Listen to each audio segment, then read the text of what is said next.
Hujambo msikilizaji na karibu katika kipindi cha Kisima cha Uzima. Jina langu ni Askofu Douglas Gitonga kutoka katika kanisa la Great Miracle Celebration GMC Kiraone Maua. Ninafuraha kukuletea ujumbe wenye mada umuhimu wa kutii. Msikilizaji, ni kweli kwamba kutii kuna manufaa zaidi ya kutoa kafara. Wengi wetu tunajua kabisa kwamba tunafaa kuwa watiifu ili tuurithi ufalme wa Mungu, lakini kabisa tumekataa kutii. Ndiyo maana nimekuandalia ujumbe huu, umuhimu wa kutii. Andiko letu kuu linatoka katika kitabu cha Kumbukumbu la Torati 28 ubeti wa kwanza na wa pili. Inasema, itakuwa utakapoisikia sauti ya Bwana Mungu wako kwa bidii kutunza kuyafanya maagizo yake yote ni kuagizayo leo, ndipo Bwana Mungu wako atakapokutukuza juu ya mataifa yote ya dunia, na baraka hizi zote zitakujia na kukupata usikiapo sauti ya Bwana Mungu wako. Msikilizaji, kumbuka tunaongea kuhusu umuhimu wa kutii. Nitaongea kuhusu faida nyingi zinazoletwa na utiifu. Kwanza, wokovu ni alama ya kutii. Wakati ambapo unapoonyesha kutii, hiyo ndiyo tunayoita alama ya wokovu. Mtu yeyote ambaye ameokoka, alama ya kwanza ya kuonyesha wokovu wake inafaa kuwa alama inayoitwa utiifu. Utiifu ndio ambao unaonyesha ya kwamba tunampenda Mungu, na baada ya kutii Mungu kuna thawabu ambao Mungu huwa anatupea hapa duniani na pia anatupatia katika ufalme ujao. Ndio maana aliambia Petro, nyinyi ambao mmeacha mali zenu na vitu vyenu, mkatii mkanifuata, hapa duniani mtalipwa mara 100 na baadaye mtapewa uzima wa milele. Kwa hivyo kutii sio bure, ila kutii kuna malipo.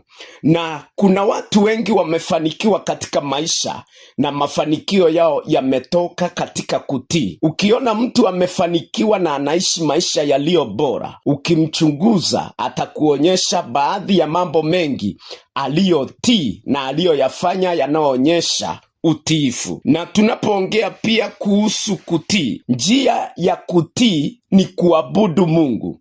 Tunaposema tunaabudu Mungu, kuabudu kwetu kunafaa kuonekane pia katika kutii. Kutii ni njia moja mwafaka ya kumwabudu Mwenyezi Mungu, na pia nimesema ni alama ya wokovu. Na baadhi ya mambo mengi unayoyafanya kwa Mungu, yote yanafaa yaongozwe na kitu tunachoita kutii ama utiifu. Kuimba ni kuzuri, kuabudu ni kuzuri, kutolea Mungu ni kuzuri, kufanya ibada ni kuzuri, lakini wacha hayo yote yafanywe kwa msingi unaoitwa utiifu ama kutii. Yale mambo unayoyafanya kwa kutii, hayo ndiyo ambayo yanayoleta baraka katika maisha yako. Kwa hivyo jambo lolote unalolifanya la Mungu, hakikisha unalifanya likiwa limesimama juu ya msingi unaoitwa kutii. Kutii kutahitaji mambo yafuatayo. Mtu ambaye anayetii, kuna mambo yafuatayo ya kufanya. Jambo la kwanza, lazima uwe mtu ambaye aliye na nidhamu. Hauwezi sema ya kwamba unatii na una nidhamu. Nidhamu ndiyo kitu cha muhimu sana katika kutii kwa mtu. Lazima uongozwe na nidhamu. Kutii kutahitaji kujitenga. Wakati mwingine Mungu akikusungumzia ili aone ya kwamba umetii, kuna baadhi ya watu utajitenga nao. Kuna baadhi ya vikundi utaachana navyo. Kuna watu itabidi uachane nao ndio Mungu akubariki. Kama vile ilibidi Abraham watengane na Lutu ndio Mungu ambariki. Kwa hivyo kuna ule muda unafaa unjitenge. Kuna watu unafaa unjitenge na wao. Kuna mambo inafaa unjitenge nayo ndio Mungu aendelee kukubariki, maana tunatii pia ili tupate baraka na mafanikio kutoka kwa Mungu. Jambo lingine, tunaposema kutii, kuna mambo ambao kunahitaji. Kuna baadhi ya mazingira utayahepa kabisa kuna maeneo utakaa mbali nayo wakati ambapo Mungu amekuambia umtii.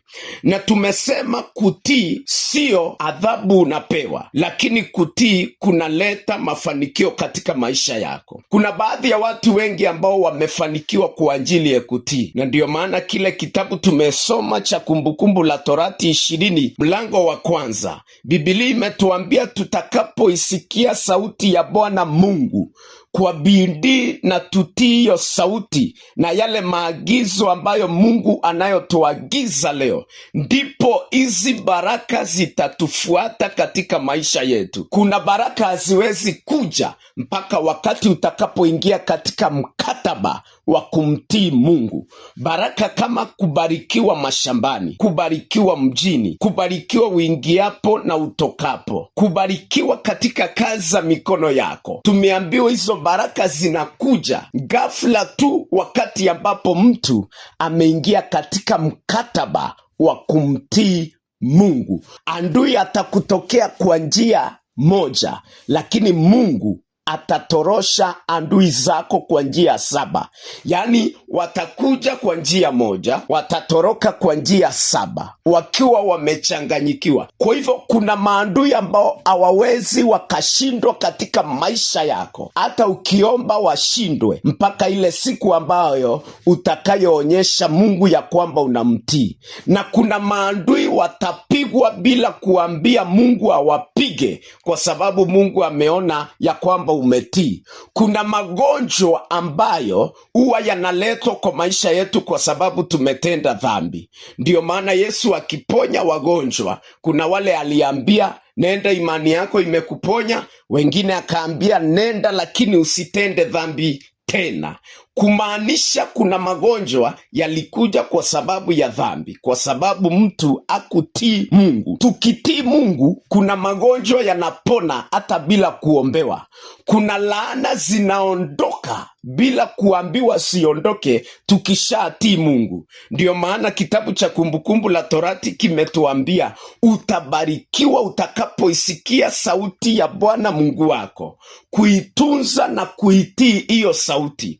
Kwa hivyo unapoitii hiyo sauti, kuna laana zinaondoka, na hizo laana zinaondoka, zinabisha baraka nazo zinaingia. Kwa hivyo laana zikiondoka, zinapitana na baraka zikiingia. Kwa hivyo ukitii Mungu, kuna baraka zinaingia na kuna laana ambazo zinaondolewa katika maisha yako. Tunataka tuangalie watu wachache katika neno la Mungu ambao walitii Mungu wakafanikiwa. Mtu wa kwanza anaitwa Noa. Noa alitii Mungu wakati watu wengine wote wamekataa kutii Mungu. Noa akatii Mungu, akajengea Mungu safina. Watu wengine wote wakazidi kuwa waovu.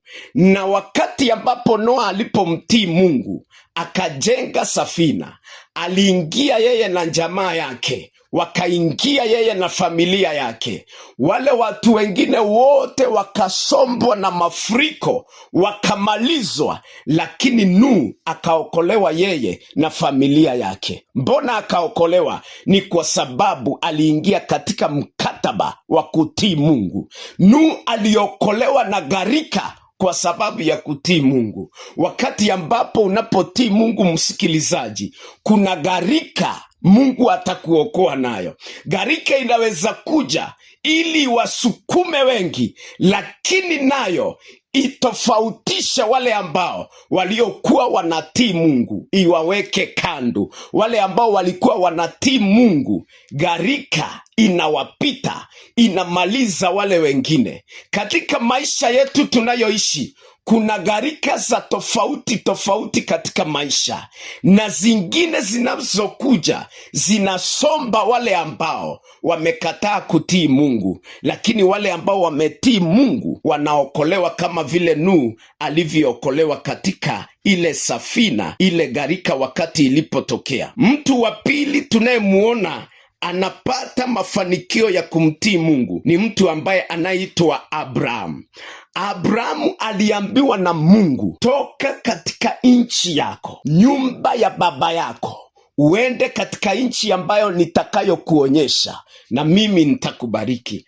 Akaondoka, akatii Mungu kwa imani, akaenda ajui hata mahali ambapo anapoenda, na ile nchi ambayo Abrahamu alienda, Mungu alimbariki sana, akamfanikisha. Mbona abarikiwe Abrahamu na afanikiwe? Ni kwa sababu ya kumtii Mungu. Abrahamu huyo huyo tunamuona akiwa amepewa mtoto wa kwanza anaitwa Isaki. Isaka akiwa mtoto wa kwanza ana mwingine. Mungu anamjaribu katika kitabu cha Mwanzo 22. Mungu anamwambia nitolee huyo mtoto akiwa dhabihu. Yeye Abrahamu anaamua kutii Mungu. Akienda kumtolea Mungu, Mungu akamwambia hapana, nilikuwa tu na kunjaribu na nimeona utiifu wako na ya kwamba nimeamini unanipenda. Mungu akamwambia nimeapa kwa jina langu ya kwamba kukubariki nitakubariki, na uzao wako utamiliki milango ya adui zako. Mungu akambariki Abrahamu kwa fedha, kwa dhahabu na kwa utajiri wote. Akambariki na watoto, akambariki, akazindishiwa utajiri. Mungu akamwambia Abrahamu, angalia juu, kama unaona hizo nyota ni ngapi? Abrahamu akamwambia hizo nyota asihesabiki. Mungu akamwambia hivyo hakuna mtu anaweza akahesabu wingi wa nyota. Hakuna mtu anaweza akahesabu baraka zako na uzao wako. Haya yote yanaletwa na utiifu. Nataka sasa tuombe. Baba, katika jina la Yesu Kristo, naomba kwa ajili ya msikilizaji wangu na kwa mapito yote ambayo aliyokuwa anapitia leo, ametii na ameamua atatii. Muondolee masaibu yote katika maisha yake, mateso, shinda, dhiki, aibu na kila matatizo, na umpatie ushindi katika maisha yake. Katika jina kuu la Yesu Kristo ninaomba, na sote tunaamini. Amen. Utabarikiwa uzao wa tumbo lako na uzao wa nchi yako, na wanyama wa uzao wako, na mifugo, maongeo ya ng'ombe wako, na wadogo wa kondoo zako. Na baraka hizi zote zitakujilia na kukupata usikiapo sauti ya Bwana. Na baraka hizi zote zitakujilia na kukupata usikiapo sauti ya Bwana, Bwana Mungu wako.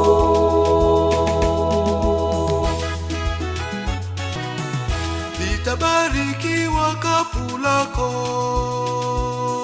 na chombo chako cha kukandia unga.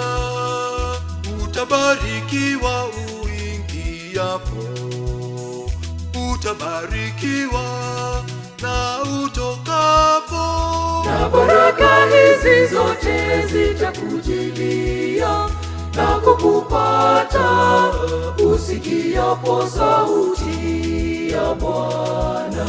Na baraka hizi zote zitakujilia na kukupata usikiapo sauti ya Bwana, Bwana Mungu wako.